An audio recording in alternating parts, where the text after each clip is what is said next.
And consonant, যা বাংলায় স্বরবর্ণ এবং ব্যঞ্জনবর্ণ। ইংরেজি ভাষা ২৬টি বর্ণ বা লেটার আছে।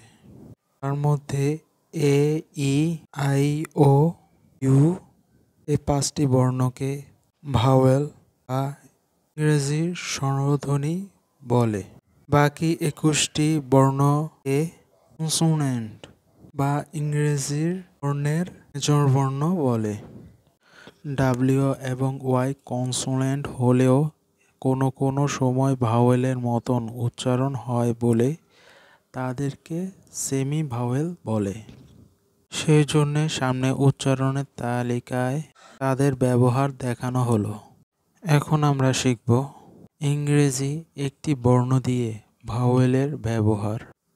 এ বা ব্যাগ, কা ক্যাট, ডা ডাগ, ফা ফাট, গা গেট, হা হেট, আ হ্যান্ড, যা জার,